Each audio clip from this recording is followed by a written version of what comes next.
Dr. Homebrew is brought to you by 5 Star Chemicals, providing safety and cleaning supplies for brewing, distilling, and winemaking at 5starchemicals.com.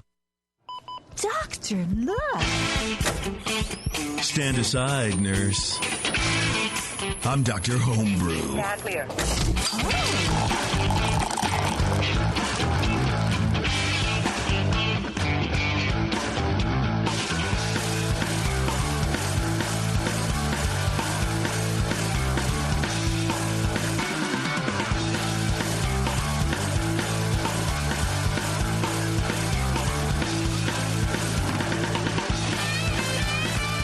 Look out, everyone. It's another edition of Dr. Homebrew. Hanging out in lovely downtown Concord. It's finally starting to rain here in California. I don't know if anybody else cares, but I love it. Can't get enough. Can't get enough of the rain. We need it. Just send, if you're in a state where there's lots of rain, just send some of it our way. Oh, man, it was like Buffalo or something got hammered. Wall of snow. That's... Lee, I don't have you on. Hang on a second. All right, you on. There we go. There we go. Am I on now? There's Lee. Okay. Every time I come into the stupid studio, everything is different. It's all the studio's fault. Levels are all set weird. I have to look. I have to look around. It's respect the my studio environment. elves. It's that time of year. Right. You got your Christmas army sweater on. You got. Sorry. Wow. Are you though? Lee's sick, everybody. This is the most annoying radio it's the show ever. whining baby mode. Feel like it, man. Something weird in my headphones. It's called an earwig. Yeah, it might be. Did you hear about that singer? I think it was like in Latin America or some nonsense where she had a little baby spider living in her ear canal because it was like trapped in her earbud. And there's a photo of it on this little tiny little spider like looking out at her ear canal trying to make a home in it. Yeah. Nice. Think about that next time you put headphones on. Especially in this studio. Yeah, check your headphones. Check your headphones. I'm used to checking my shoes when I'm camping. I grew up in muggy East Coast weather. We had to check every item of clothing I owned before I put it on, or it had silverfish and earwigs in it. Oh, man. Yeah, that was fun. Look in your shoes. That's all right. I don't want to do that. Before we get too carried away, I do want to thank our sponsor, 5 Star Chemicals. If you are a home brewer, which I imagine that you are, I don't know. Maybe you're not. Maybe you just like listen to weird podcasts. You have to go to 5 Star. They have all the cleaning and sanitizing chemicals that you need to make good beer, like we talk about here on Dr. Homebrew. We actually haven't gotten too many stinkers, which is pretty surprising. You people are brewing some really good beer, and if you're not using 5 Star, imagine how much better your beer will be if you start cleaning properly. There's a lot of chemicals and cleaners and stuff out there that claim to clean in one step or one-time use or whatever. You can't do that. Can't do that. Go to 5starchemicals.com, learn all about how to clean and sanitize properly, and then go to your local homebrew shop. Check it out. If they don't have 5 Star, demand it. Say, I will not buy this, bag or whatever you buy at homebrew shops anymore. Check them out. Everything I buy at the homebrew shop comes in a bag. You go to some sort of rich homebrew shop. Oh, I have a bag. I can afford a bag. Well, whatever. No, not really. They pass the savings on to you. That's right. Yeah, I go in there with just my hands. All right. Fill this up. 40 pounds of malt. Put out your hands. Yeah. Well, I'm real strong. Yeah. You got pockets in that thing? Maybe. Oh, God. I haven't brewed.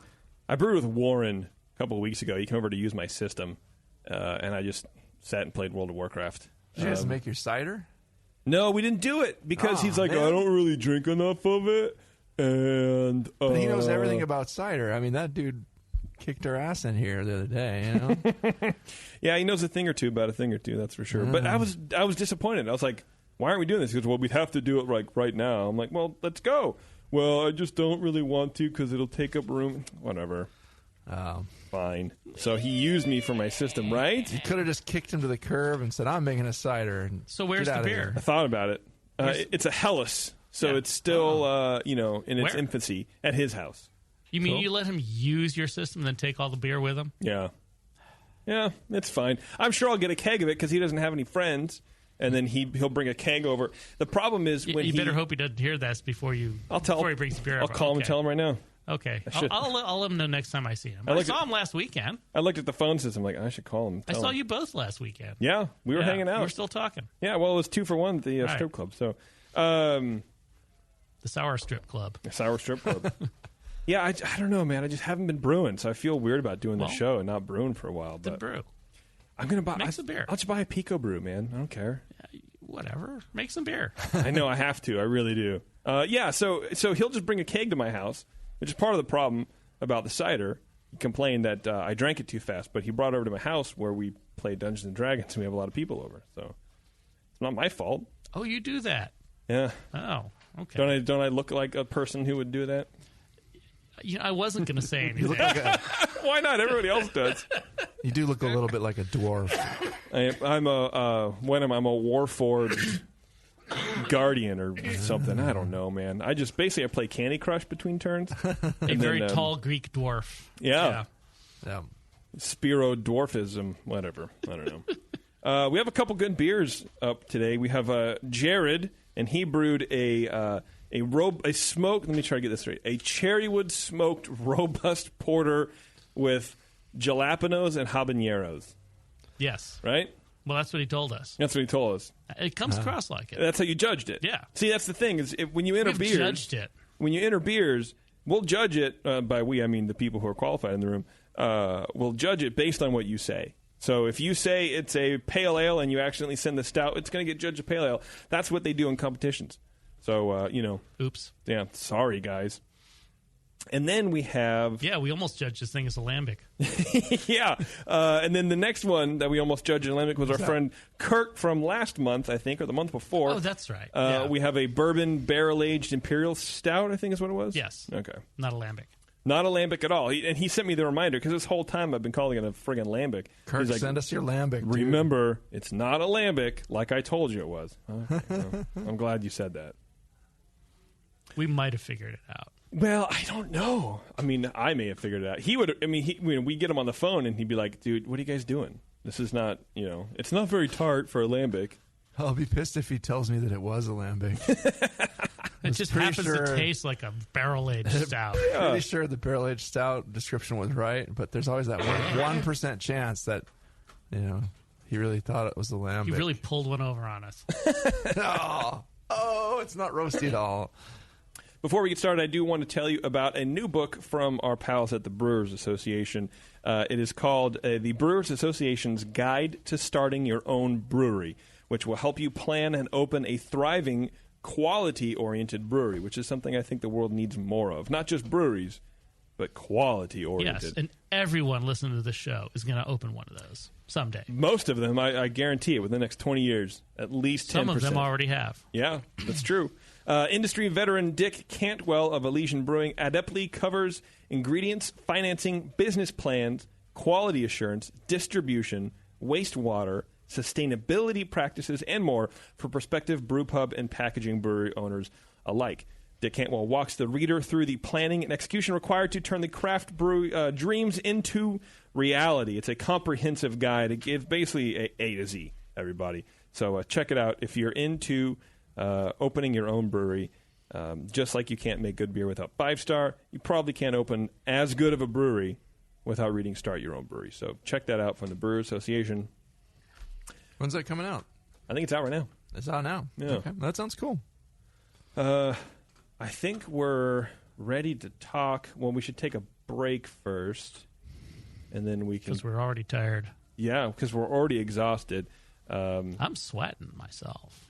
Well, you're sick. You're not feeling all that Well, it great. must be the chili beer, too. Yeah, it might be. If I'm sweating, I don't have Ebola. Is that thing spiky? It's You might. not Ebola. You haven't been to East Africa lately, or wherever Not it is? lately. Or West. Washington, or wherever? No, Nebraska. It's everywhere. Right. Oh, man. Speaking of everywhere, dude, just driving here, Christmas lights. Really? It's not even Yeah. Thanksgiving. I know, and you know what? And I was thinking about that. Just going down Salvia. I'm like, here's a lady with Christmas lights around her window, and I used to care because I used to go, oh, it's not even Thanksgiving. Why don't people celebrate Thanksgiving? Because Christmas is so fun. I actually don't mind it. It's the Christmas music I think people have an issue about, or like Christmas displays at stores. Do we have the camera on here? Sure. You should make sure your T-shirt Oh, I think it is. here Oh, yeah. a week before Thanksgiving gets onto the camera. Well, only because we didn't make a Thanksgiving shirt. You If we didn't had have- one, I would wear it. You didn't have a hop grenade turkey? No. Oh, Bab, we need to do that. We didn't make a... She doesn't even understand. She's not even paying attention. She's playing Candy Crush You back need there. a turkey. Just put a picture of JP on that sweater. What? That is so rude. Yeah, I don't know. I kind of changed my mind on caring about how early Christmas comes. I think I've just gotten used to it. It's like, well, it's after Halloween, so I guess it's okay. I mean, it used to not be, but whatever. I went to Lowe's 2 weeks ago, and there was a bunch of Christmas stuff there. I was like, okay, this is too soon. But decorations for people's houses, I think it's different. I don't know, though. I mean, you just get out of Halloween, and then people are bugging you for your Christmas list. It's a little much, dude. You might be right. Hey, I'm already looking forward to my tax return. I don't get one of those. Sorry.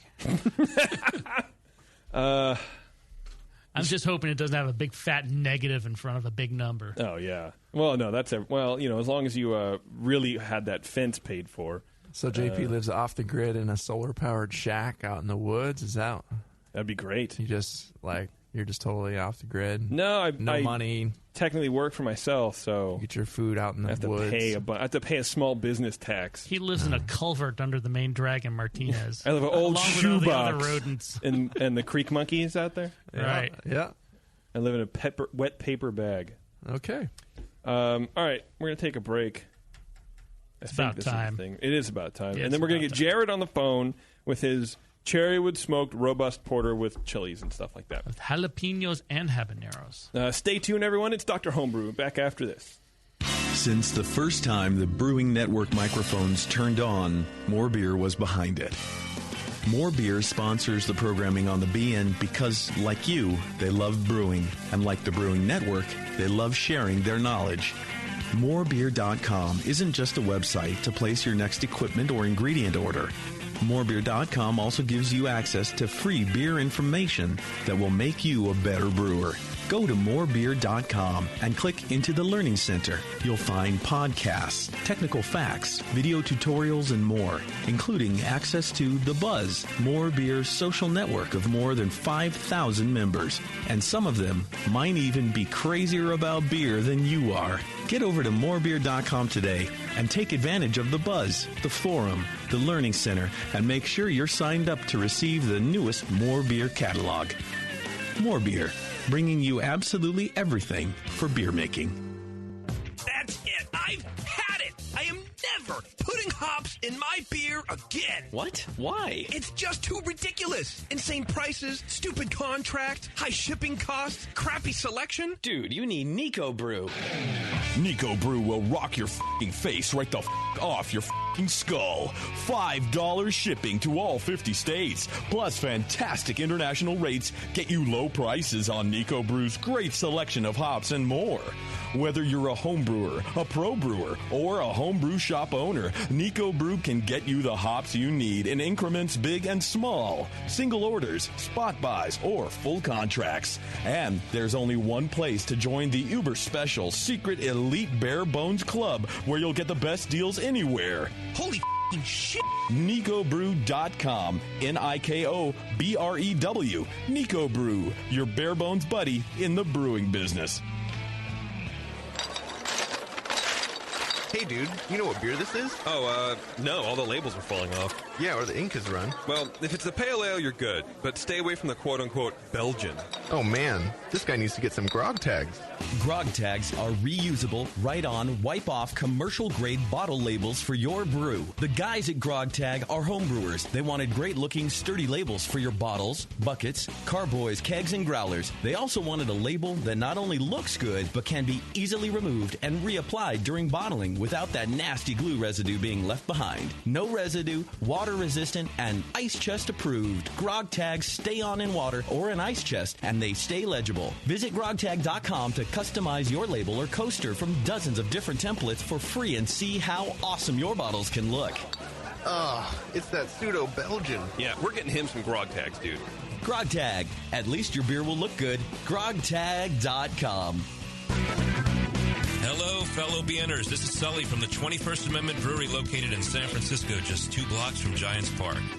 Before Nico and I opened the 21A and before I was a professional brewer, I homebrewed on my small 4-burner apartment stove in a back house in Santa Monica, California, making my extract brews before graduating to the daunting idea of all-grain brewing. Homebrew books and information was hard to come by back then.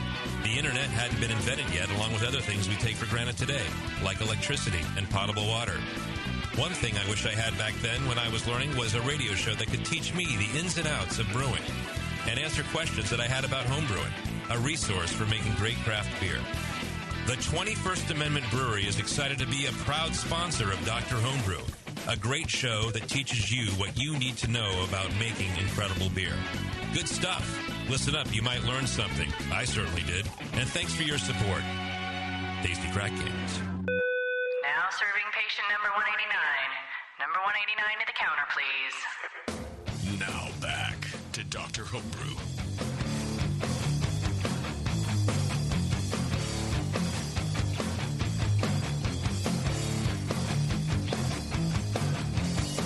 Damn it, now I have this weird cough, and I think it's like psychosomatic or whatever, or I'm just giving it to myself. Probably. Or maybe, because I've been hanging around with Lee too much. Maybe. That's what it is. And Bev has the cough. Everyone has the cough, except Brian and I. I had it 2 weeks ago. Yeah. I lost my voice, and then, my wife was like 2 days behind me, so then she lost her voice 2 days later, and it was really fun. Sounds amazing. You just sit there and glare at each other. Yeah. Sounds absolutely amazing. My dog doesn't have the cough. Well, see? Not that you care.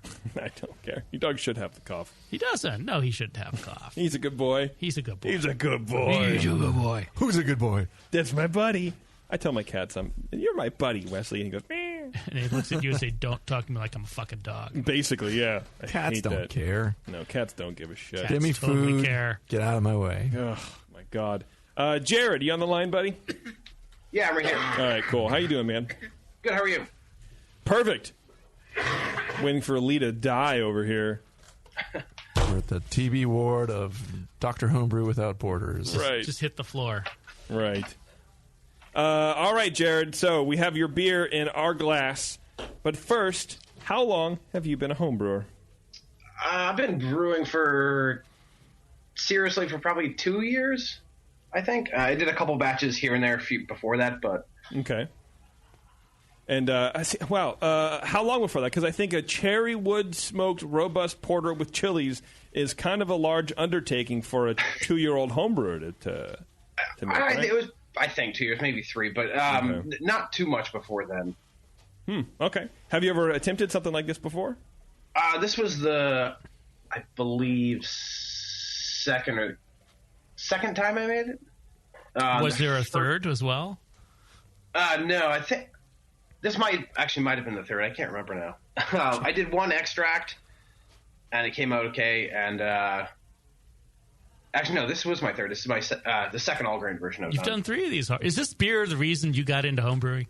I want to make my own chili smoked jalapeno beer porter. Yes. Now, no one will make one for me. I got to do it at home myself. That's one reason. Yeah, that's one reason to get into it. Yeah. Is this all grain or extract? All grain. All grain. And how long have you been an all grain brewer?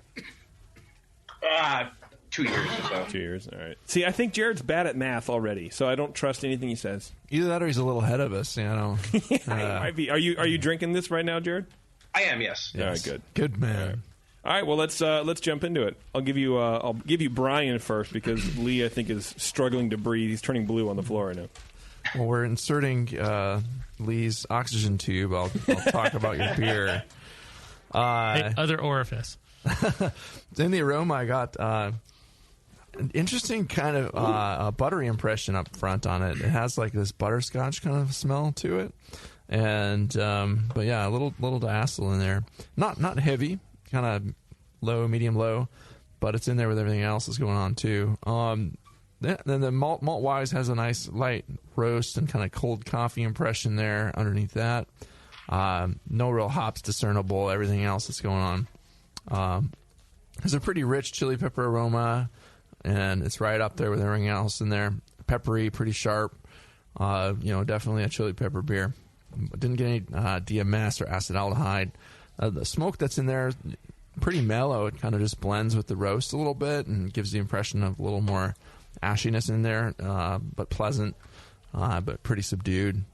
Appearance-wise, came across with a rich, deep brown color, almost black, but it seems, if you look at the corners, it seems fairly clear, but it's pretty hard to see through. It's almost opaque.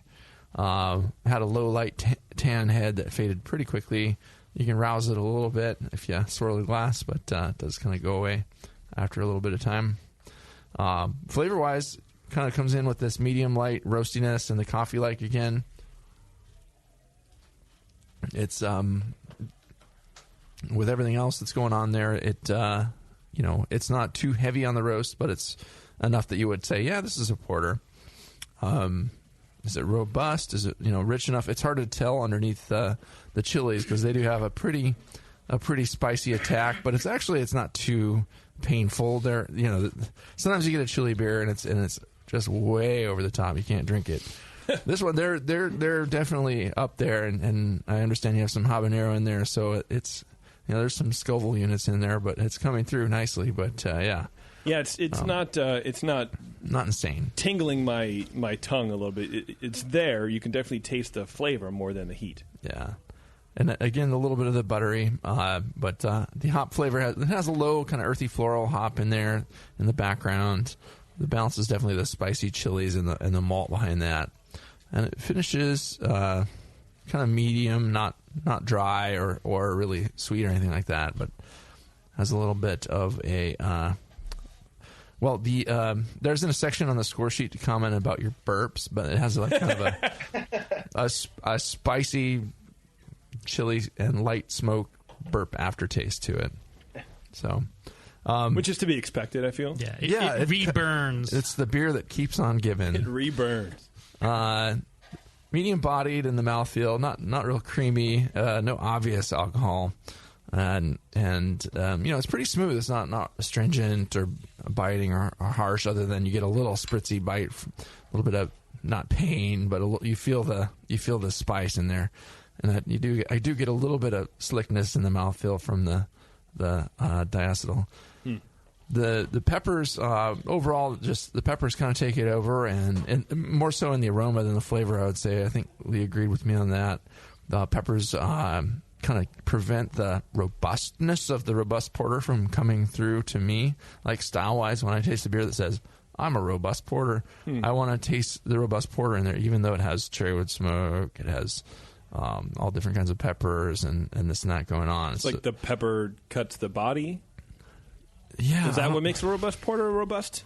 Just, I would imagine the grains. To me, the robust porter needs to have just a little bit more of that, the black, roasty malt flavor coming through from your black patent, kind of coming through just a little rich dark chocolate kind of flavor, and I think that either the dark chocolate kind of flavor that probably is in there is getting smoothed out with a little bit of buttery hot chocolate, or the peppers are covering it up a little bit for me. But it's balance wise, the peppers do win, and the style is there, but it's a little bit buried. I mean, if you were trying to do a pepper, Hellas or something, it would just be totally buried. But at least the porter, it has enough to stand up to it. So a pepper Hellas. Yeah, you got to think about your style choice. Let me write that down. Pepper and smoke. Well, actually, I've had smoked Hellas that's been really good. Sure, there's some good. And I've seen like pepper pilsners recently too. But the style comes through, and the smoke has to be really delicate for that to work. So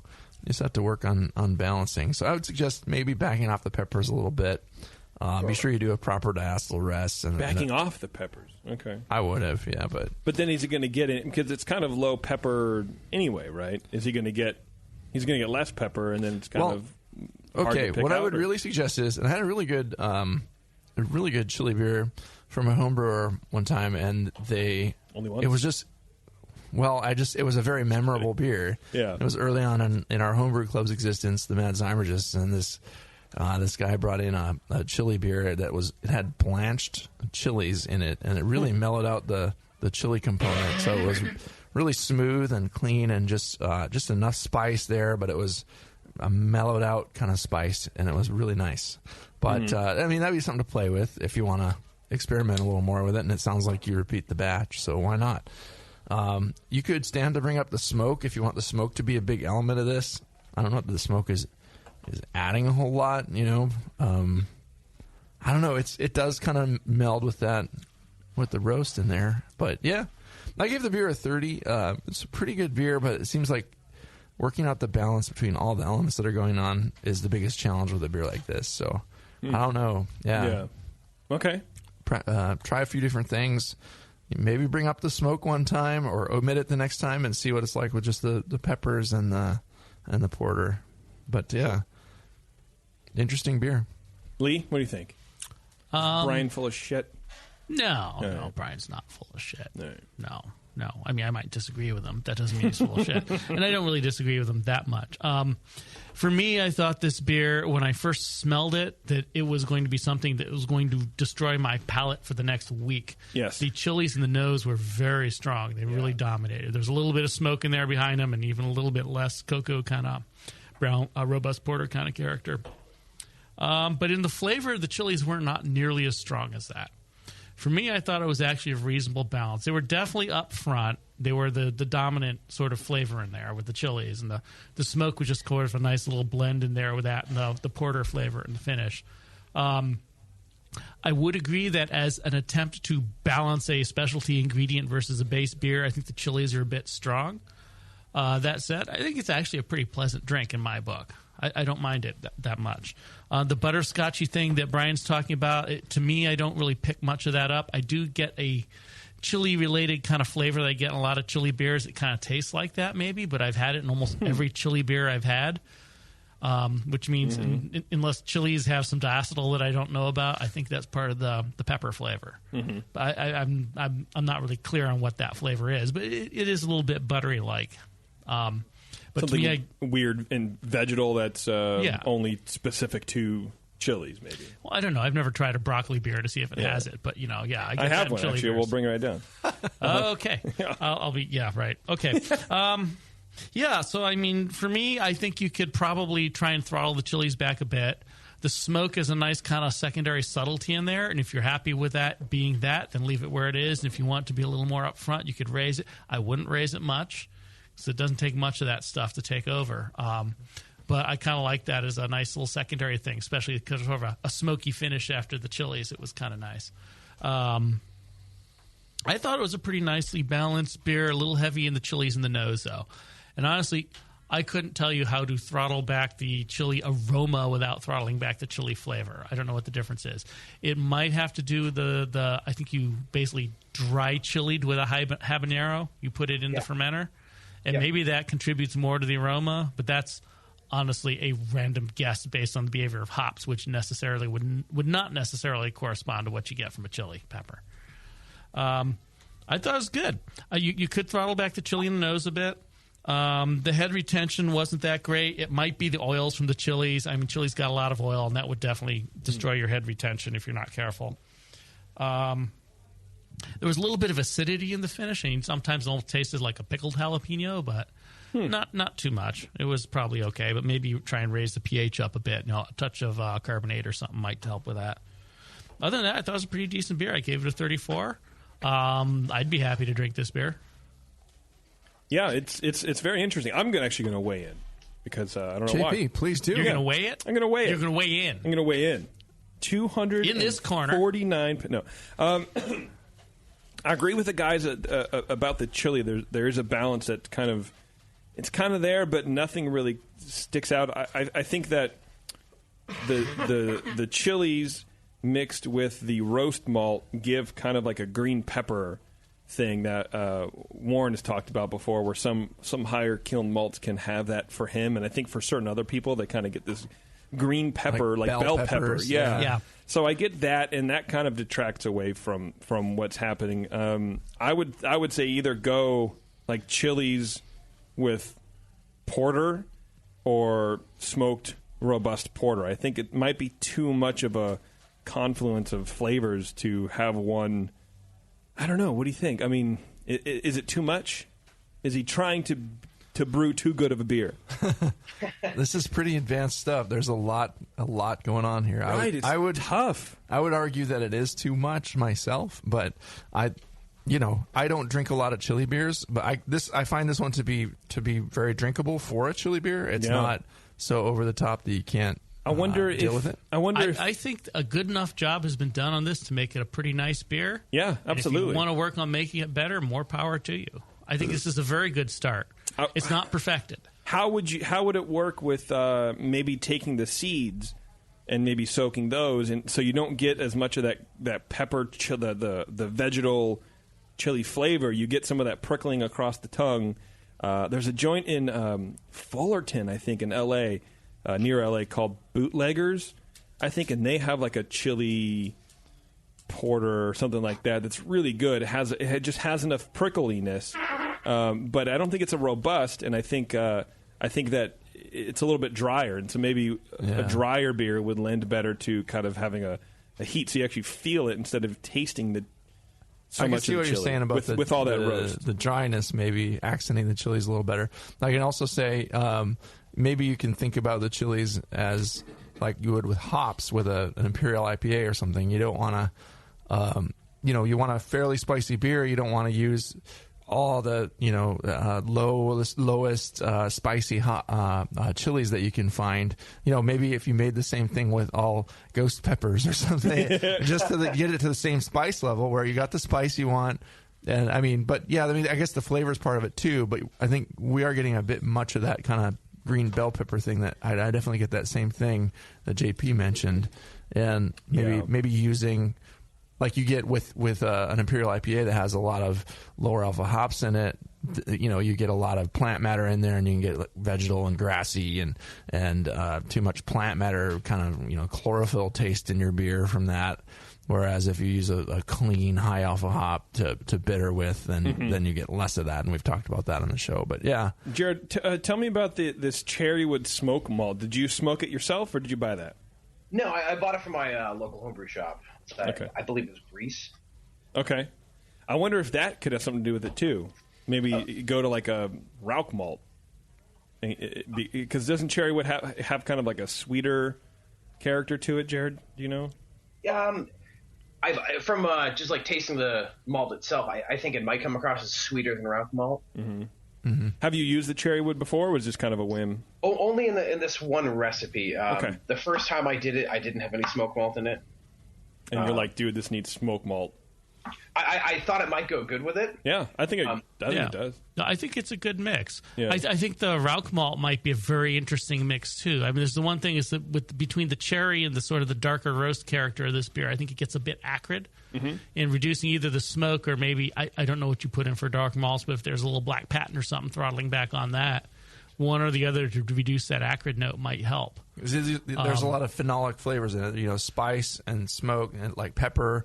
They're all phenolics, so they're kind of having to battle with each other. Yeah, but I think if you blended it in properly, a Rauch malt would do very nicely with the chili peppers. And I don't know. I mean, for me, I think a part of back to what they were talking about earlier with the flavor and the peppers. I think part of the flavor you get out of the chili peppers that's really nice is sort of the fruity flavors you can get out of that. Mm-hmm. Yeah. So I wouldn't necessarily go for trying to just do the seeds or the membranes with the heat. Not just, but take the discard and then put them in to get a little more heat. I think you're right. The flavor is rad. I like that chili flavor because a lot of spice beers don't have that. Yeah, they just go for the heat and the flavor is kind of lost. But part of the reason you eat chilies is because of a flavor there, not just a beat. I mean, next time just add one less chili. Yeah, well, yeah. I added when I was brewing it. I smoked 5 jalapenos and added them at the end of the boil. Okay, so you smoked the jalapenos as well. Okay. And then did the habanero in the keg. So I'm wondering if some of that green pepper flavor you're getting is maybe from the jalapenos themselves in the boil. It's maybe back off that. It's possible. Yeah, and the habanero is going to add a lot of extra heat. Well, actually, I don't really know how chili peppers add heat in the process here, but habaneros can be damned hot, and that might be throttling back on that side of it might help keep the heat down. I bet one of those habaneros is as much heat as all 5 of those jalapenos put together. I did de-seed and de-vein the jalapenos too, which should take most of the capsaicin and heat out of it. Anyways. But did you do that for the habanero? Yes. Okay. Yeah, that's what I'm saying. Take all that pulp, maybe throw it in your whirlpool for 5 minutes, see what happens. I don't know. Yeah. If you want more heat, real hot beer. I don't think it needs more heat. No. I do. I think like to fight the sweetness. That's what I'm having a problem with a robust chili porter. because the Robust has that sweetness and all that body. But when I see chili, I want it to at least dance across my tongue with some prickliness, and it's not doing that. Yeah, I don't know. For me, I think this beer isn't that sweet. Higher mouthfeel, I guess. It's got some, yeah. I get those two confused. Yeah, body-wise it's medium, but I would say too, yeah, it's not super sweet, but it's kind of got like a middle of the road finish where it's medium sweet. It's not dry by any stretch of the imagination. And I kind of agree that the chilies might play better off a slightly drier. Of course, they'll tell us this finished at 10:08 or something. But It's definitely got some body in there, which is nice. I wouldn't put less in. Jared, why don't you go over your recipe if you want, man? Sure. It looks like I had about 57.5% just pale two-row, US two-row. 12.8% Breeze Cherrywood smoked malt. 9.6% Crystal 40. 4.8 Munich. 4.8 Carafoam. 3.2 Pale Chocolate. 3.2 chocolate malt, 2.5% black patent, and 1.6 midnight wheat. Interesting. That's a lot of dark malts.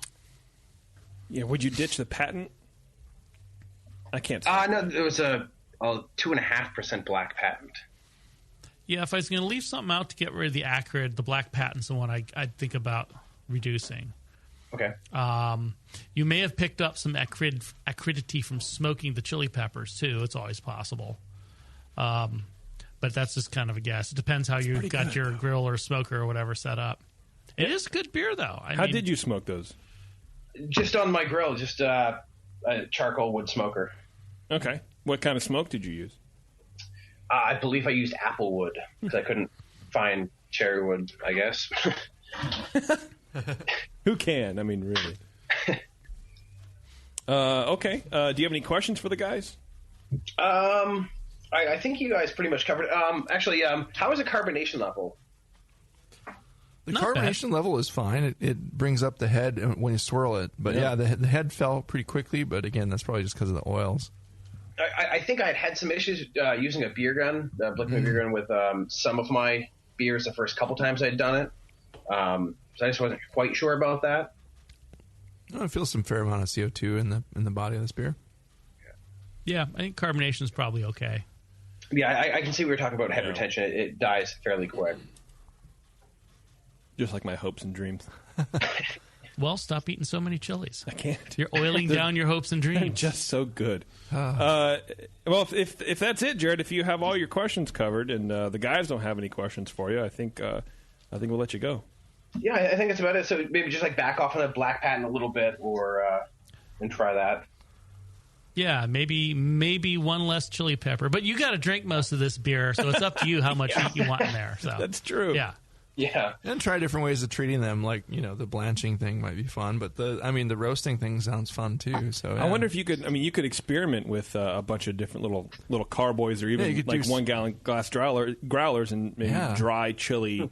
Get the habaneros instead of doing it in the keg. Do it in like a secondary, and I don't know. Maybe you can kind of play around with that too. Take one batch and split it up into many smaller ones. Yeah, you could do that. Or you might want to, just sort of a guess listening to Brian talking about blanching the chilies. Do them like you do roasted red peppers. Give them a good roast and then peel off the skin before you use it. Take off the harshest part. Yeah. Or just buy Budweiser, dude. Like, just forget about it. And just throw a pickled jalapeno in it and have call it it done good. with. Yeah. Yeah. Just don't look at it. You won't tell it's not dark. Right. That works. We said none of that. All right, Jared. Thanks, man. Thanks for sharing, man. All right, thanks a lot, guys. Yeah, appreciate it. Yeah, hey, let us know when you do this again. I'd love to try a second batch. Sure thing. All right, man. Awesome, thanks. Bye. All right, cheers. Good beer. I really enjoyed it. Yeah, actually, it was an interesting beer. It's very likable. So thank you again, Jared, and you will be getting a prize pack from 5 Star. I have to, if you have been on the show past couple of months and haven't gotten your thing, I just haven't sent that email. That's my fault. So sorry about that. Just harass him about it. He'll send the email. Yeah, I do need. I need a good ass kicking. Can someone just come and beat my ass? Beth's not even. She's not even paying attention. She has no idea what's going on. She's shopping for onesies or whatever she does. Let's take a break. It's all and for then you. When we come back, we're going to wrap with Kirk and his Bourbon Barrel-aged Imperial Stout. Imperial Stout, yes. Pimptastic Stout, more like it. Pimped out Stout. It's Dr. Homebrew, everybody. We'll be back right after this. Do you know the 3 most important rules in brewing? Sanitation, sanitation, and sanitation. And no one does it better than 5-Star Chemicals.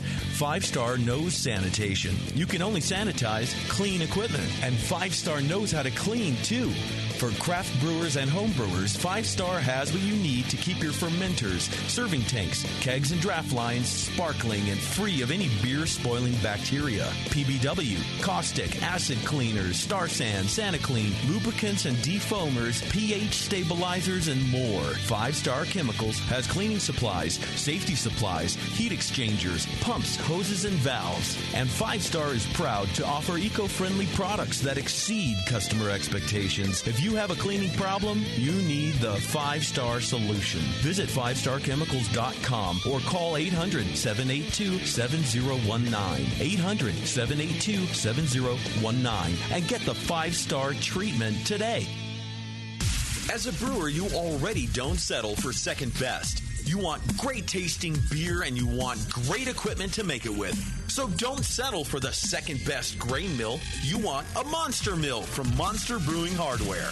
Monster Mills are tough, come in 2 and 3 roller designs, and are made right here in the USA from superior materials for longer lasting performance. Pick the mill that's right for you at monsterbrewinghardware.com and take Bevo's advice. Trust me, it's always better to have a bigger tool than you think you need. Monster Mills have the best warranty in the business. Your satisfaction is guaranteed. Visit monsterbrewinghardware.com now and check out all the mills and mill accessories. Don't settle for second best. Get a Monster Mill from Monster Brewing Hardware. Starting a brewery is not for the faint of heart. It's definitely a labor of love. If you're not going to give it 100%, don't bother. Brewers Publications is proud to present the Brewers Association Guide to Starting Your Own Brewery by Elysian Brewing's Dick Cantwell. Business plans, financing, sustainability, and more. This book takes you through the planning and execution needed to turn the dream of craft brewing into a reality. Whether you want to open a brew pub or a packaging brewery, learn the professional side of ingredients, wastewater, quality, and how to build the craft brewery of the future. The Brewers Association Guide to Starting Your Own Brewery, available now from Brewers Publications and brewerspublications.com. Are you a member of the American Homebrewers Association? Well, you should be. Members of the AHA can focus on brewing beer, and the AHA takes care of the rest. The American Homebrewers Association advocates on behalf of homebrewers like you to legalize the hobby in all 50 states and make sure that beer laws make sense. Plus, there are many great benefits that come with your AHA membership, like pub discounts that give you awesome deals at bars, restaurants, breweries, and more. Zymergy Magazine and eZymergy for tons of articles, how-tos, easy-to-follow recipes, and news about the hobby you love. And access to the members-only content on homebrewersassociation.org. But the AHA can't do it without your support. Join today so the American Homebrewers Association can keep fighting for your home brewing rights. Visit homebrewersassociation.org or join right now from the homepage of the Brewing Network website. Relax. Don't worry. It's the American Homebrewers Association. Have you ever dreamed of attending the World Brewing Academy? This year, thanks to Lalamond and Danstar, one lucky brewer will make that dream a reality for free. Lalamond and Danstar invite you to enter the Beer School 2015 contest. One lucky grand prize winner will receive fully paid tuition to the 2015 World Brewing Academy web-based concise course in brewing technology worth almost $4,000. From now until December 13th, 2014, every Danstar yeast packet you use is your ticket to enter. Visit danstaryeast.com for the details and to print your official entry form. There's no limit on the number of times you can enter, so get brewing with Danstar and get your entries in to the Danstar 2015 Beer School Contest. Whether you want to build your home brewing skills or build a career as a professional brewer, this course will change the way you think of beer and brewing. Enter at danstaryeast.com and get the dry yeast advantage with Danstar and Lallemand Premium Brewing Yeast, and enter to win.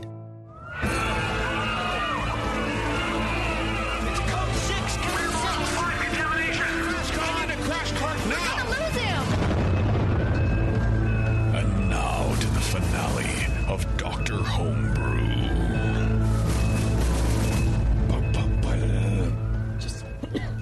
All right, everyone. We have Kirk on the line. Kirk. Yes. Hi, buddy. Hey, how are you? Perfect. Hey, we know you. Welcome back. Welcome back to the show. I see that we didn't scare you off. No, I can't believe you had me back. Of course, we still had some beer from. I see. From what to drink from you of.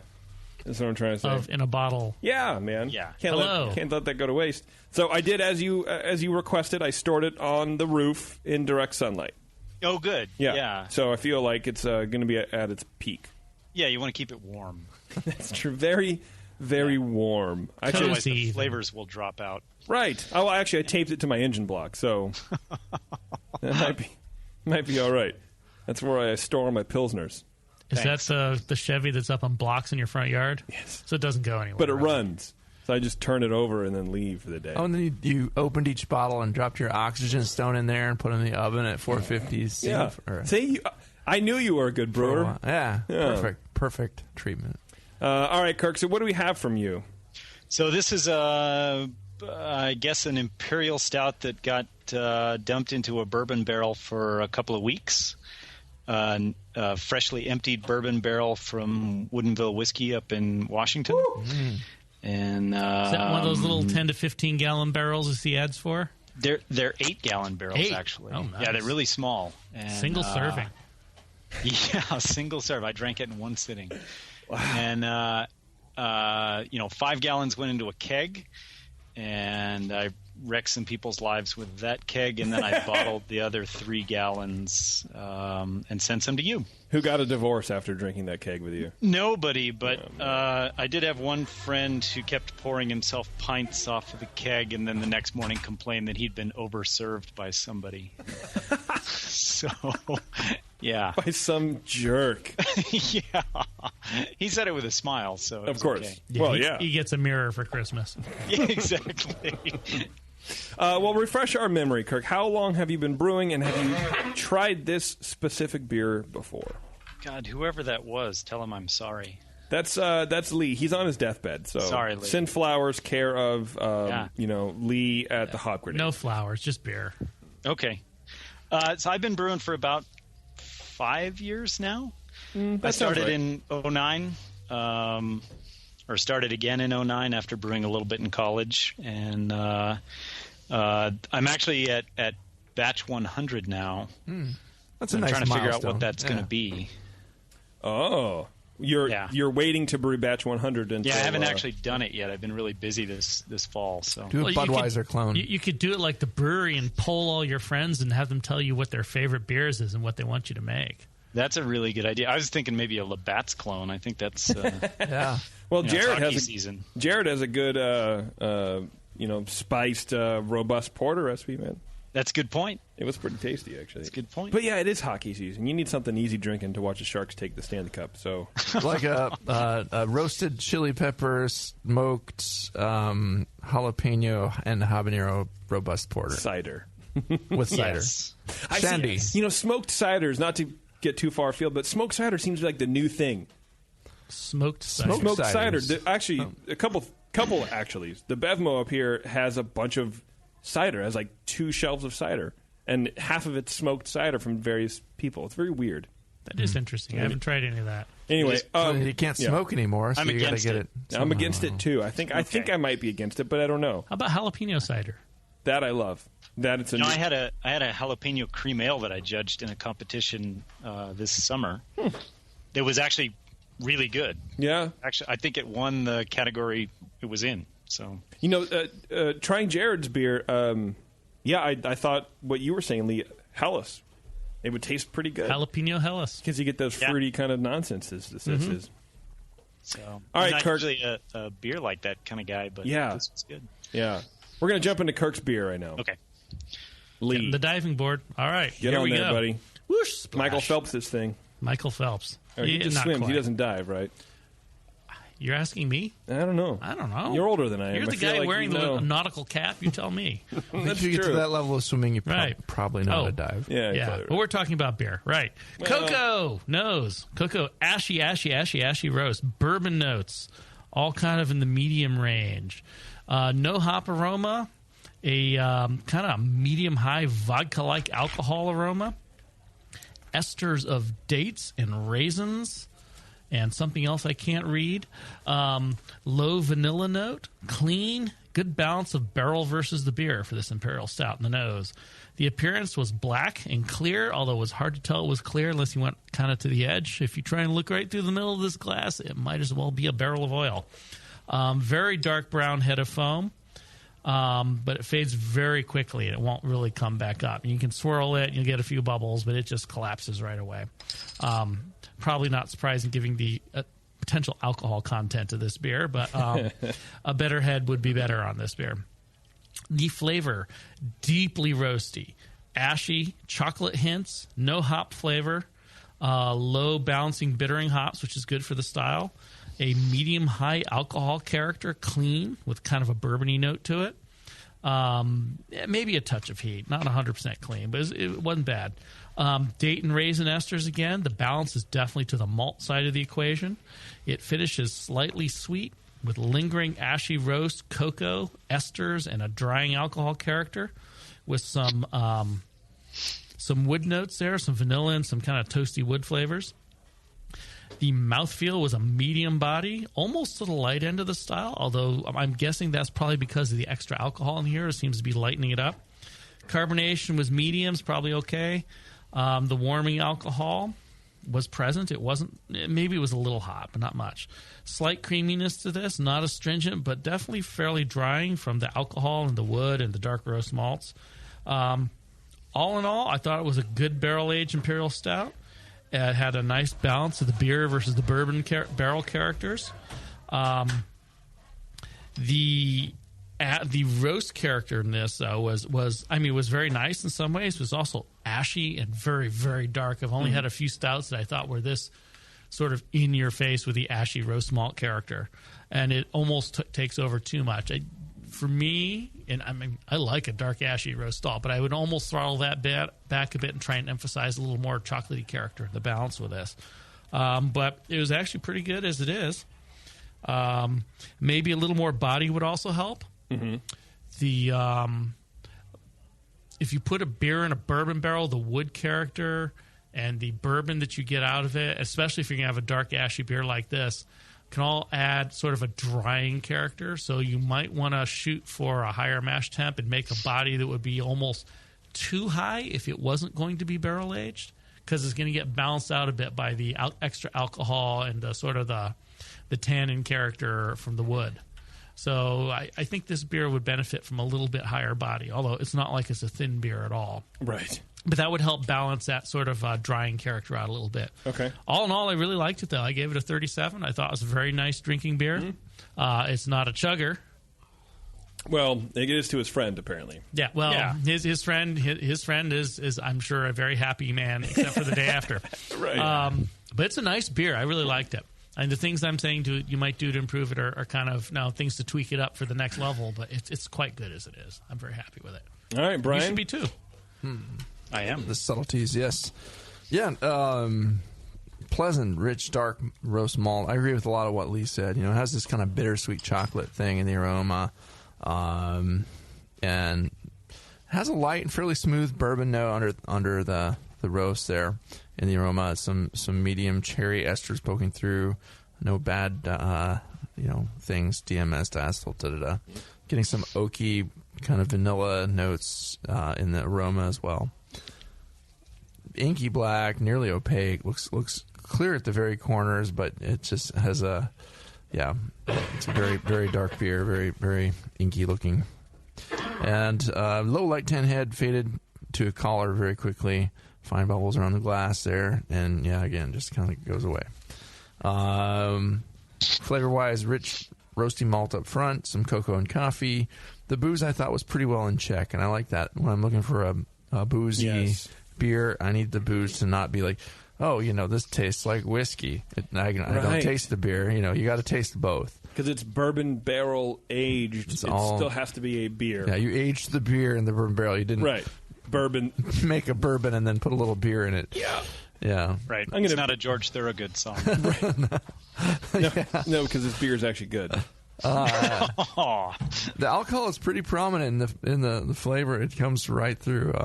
I thought I got a few higher alcohols in it as well, but it could be some of the booziness in there. It was hard to tell, but finishes fairly sweet, but not cloying. And the aftertaste has some nice chocolate and coffee notes in there. But the balance, again, as Lee said, is firmly to the malt.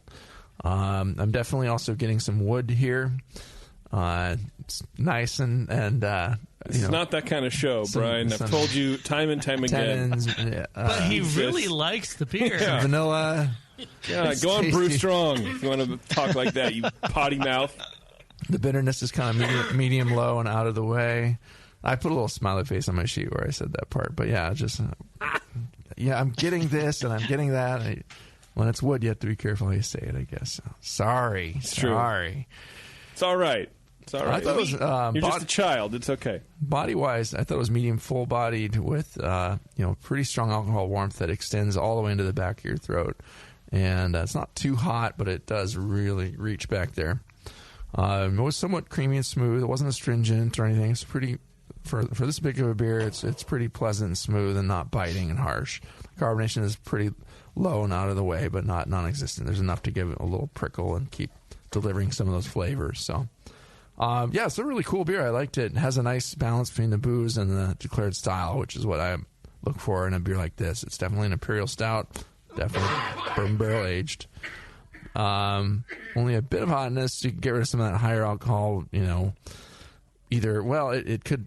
I didn't think the booze seemed too high, so I think there really are probably some light higher alcohols in here. You just watch the fermentation temp. Keep the yeast nice and happy and healthy, etc. For such a big beer, and also just age it. It's great. It's tasty. Yeah. I gave it a 37, but in a year from now, it'd probably be a 40-point beer.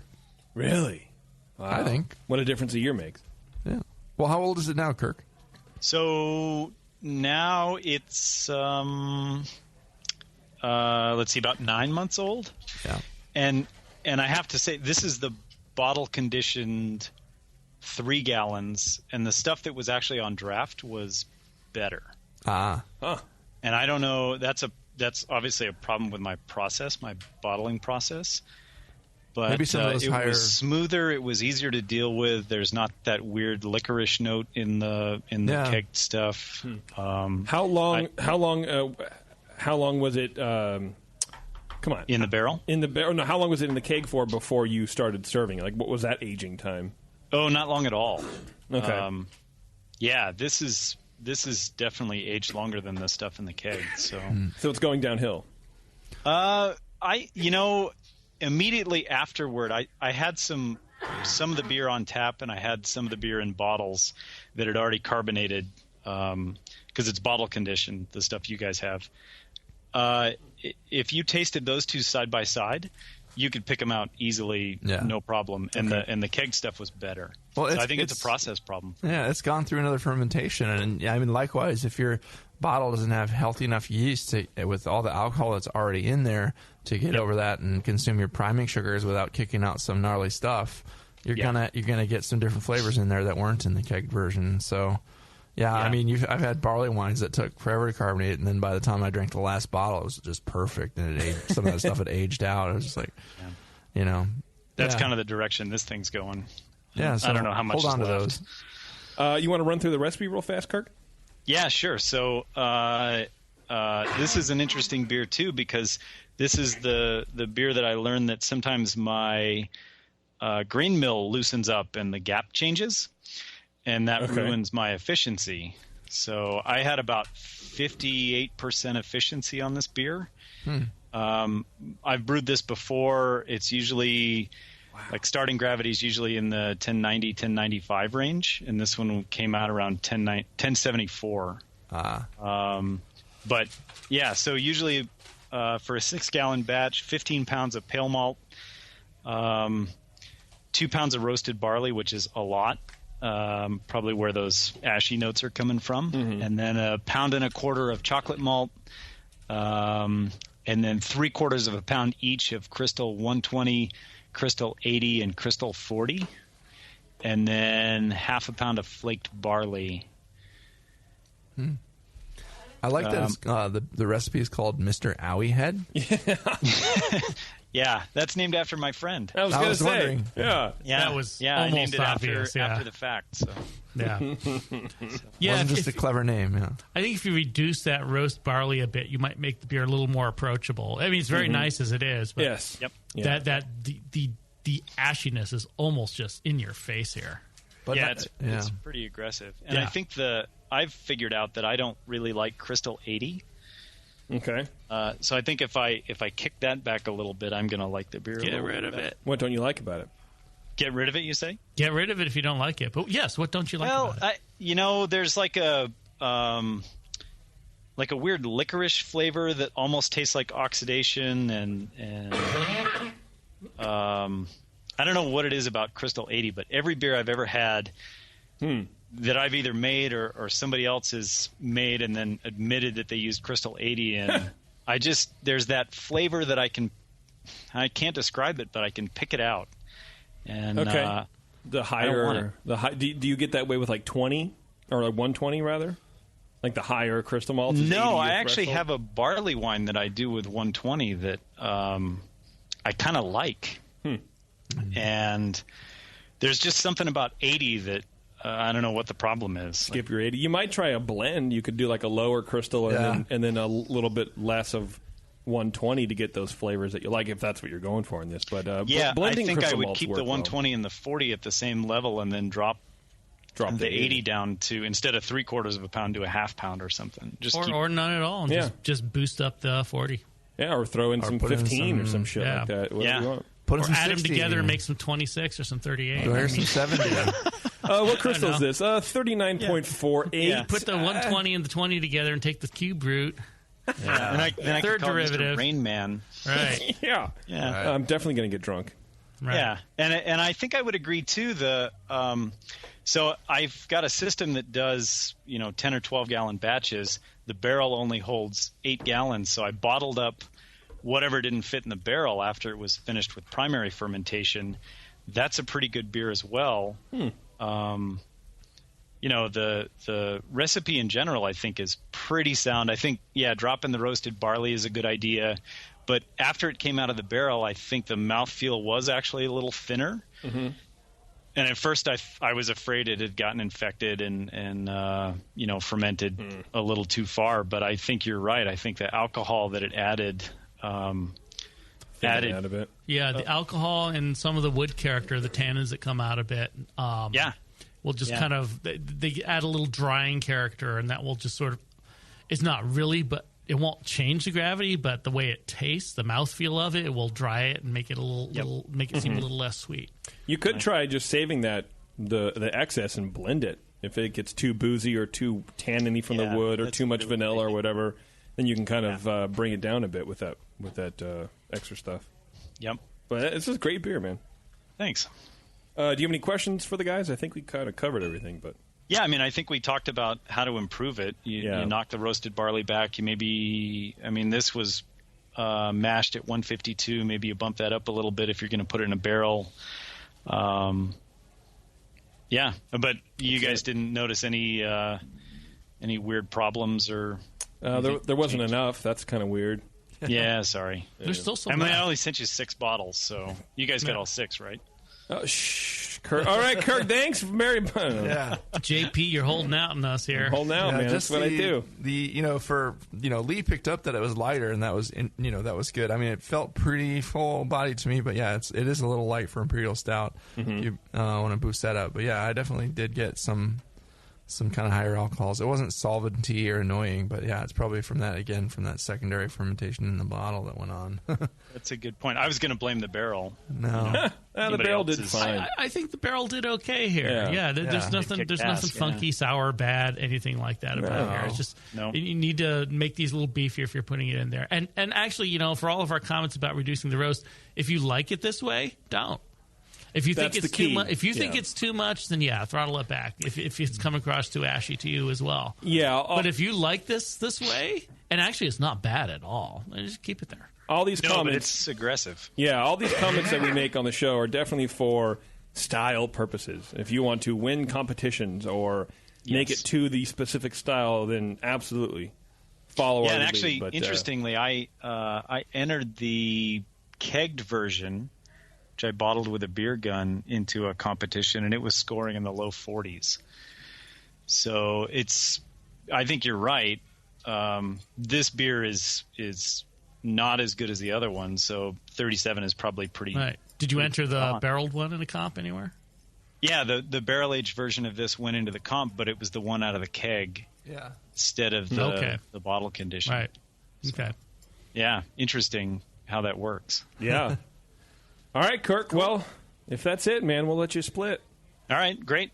Have a good night. All right. Thanks for the beer. Bud. Send us the next one. We'll talk to you next month. Yeah. Okay. Yeah. All right, man. Bye. Good beer.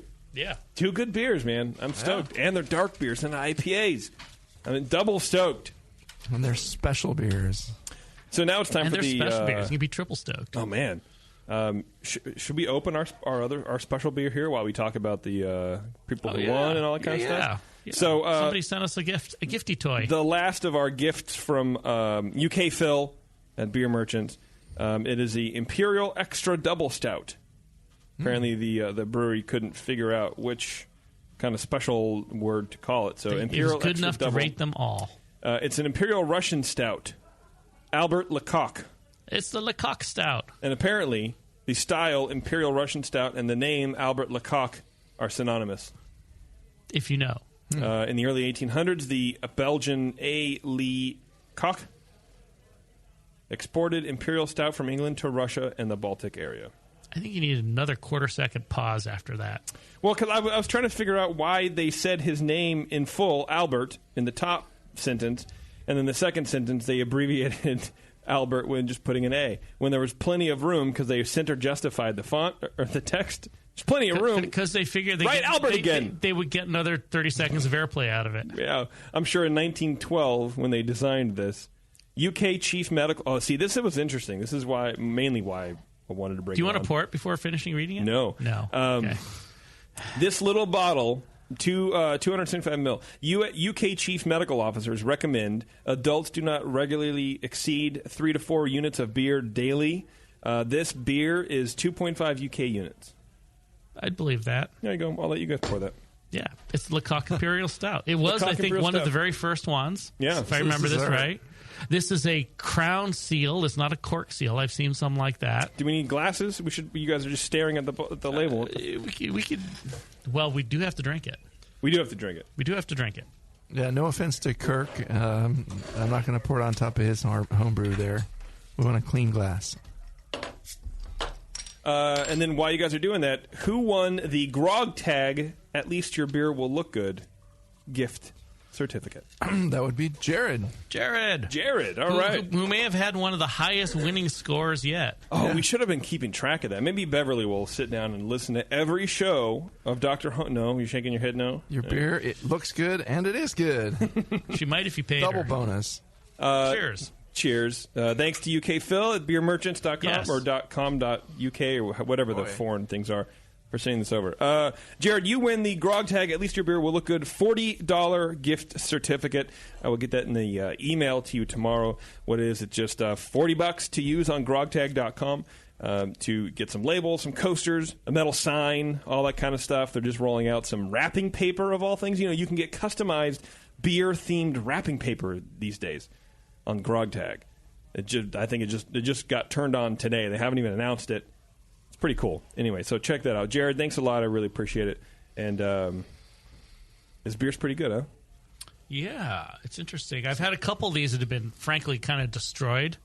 Lord knows how old they were when I got my hands on them. Well, yeah, this comes from it was from the UK. It didn't sit on a commercial shipping liner for 4 months. This is very nice. There's a ton of cherry esters going on in there. Yeah, I think this beer has like, some bread in it, and that may be intentional. Like the old ale kind of thing where there were some Brettanomyces. Because that's the ones who are old and destroyed kind of tasted very much like they just had Brett and had gone over the hill and just totally thinned the beer out. I've honestly never had a Bev, do you want to try some of this ish? No? I've never ever had a beer like this in my entire life. It's very acrid, but not annoyingly so. It's acrid and sharp, but it has a lot of malt that comes through that carries it, and it's fine. It's like actually tolerable. Yes. Yeah. It's very English tasting too. Is it? Is malt, this? I've never. Okay. Is it? I don't know. What is it like? Crystally or a little bit? Yeah. Crystally. It tastes like a nice kind of toasty character to it.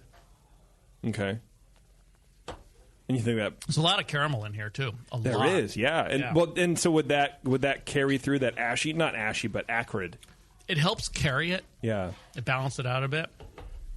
This is really dark. I mean, this is about as dark and acrid almost as Kirk's beer was, but it's got more caramel behind it to kind of lift it and balance that a bit. Right. It's still pretty dark, intense stuff. It does taste like it's got a little bit of bread in it, I think. Yeah.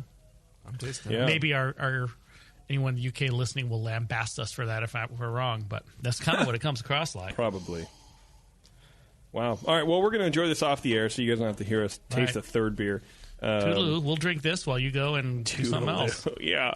Toodaloo. Tally-ho, sorry. I want to thank our sponsor, 5 Star. You can go to 5starchemicals.com. Remember I told you about them at the top of the hour, or the hour and a half, or whatever it is. If you want to clean and sanitize the right way and make quality beer like we're drinking here tonight, visit 5starchemicals.com. I also want to thank GrogTag for their $40 gift certificate, to Jared for his, I think Lee's right. It's probably the highest lowest scoring beer that we've had. But I don't know until Beverly figures that out. It's the tops of the bottom. Right, which is, if you're not going to be at the top, you want to be at the top of the, what? It's the champagne glass that you don't want to talk about. It's the champagne of awards. Right. Or something like that. Anyway, from all of us here at Dr. Homebrew to all of you in non-Dr. Homebrew land, thanks for listening, and we will see you guys next time here on Dr. Homebrew. No wrap-up. Cheers.